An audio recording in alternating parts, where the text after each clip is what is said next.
पांथोगदोरिबा Manipur university के मुसु के election ग मरी लेना सेंजा थुमजा चथबा आहोथुम येनबा केम चथबा खुदक तक लेपकदबनी हाइना मुसु इलेक्शन के मॉनिटरिंग सेल के कन्वेनर हिजम रोशन फोंदरोली पौमिसिंग उनबा अमदा मागना हाई हंदक मणिपुर यूनिवर्सिटी द पांथोगदोरिबा Manipur university student union election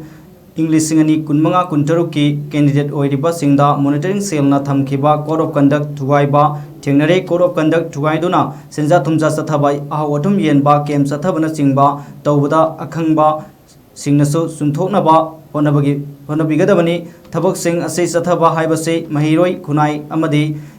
ओइरकदोरिबा मियोय सिंग असिना मसाक अमनी लोयना महिरोय सिंगबु सिंगनबनी मरम अदुना महिरोय सिंगी तुंगी लंबी ओइगदोरिबा सिंगना थबक असे चथब लेपनबा अपील तौरली कोई सक्ता कार्ड हाइटारे से मसी नपगे याबस पीबने मसीदगी हेना नपके आमा कोई मॉनिटरिंग सेन कोई टीमना नुमी हुमनी मरीनी संगगा कोई लौथोकपा अयाम्बा लोइख्रे मदुगी मतुंगदा कोई मपानदा कोई मुक मखाताना येंजनबा मतमदा महिरोय की मिखन खनबा महिरोय सिंगना लेपसगदौबा मही मसिंग तमिङै मतमदा ममा मपागी मरुम थुंगना लैरकांदा मही मसिंग तमना तमजरीगे मतमदा सेंजा थुमजागी महाव म खंगनबगीदमक्ता कोइगी मुसु इलेक्शन थेंगनगदौबा कैंडिडेट खराना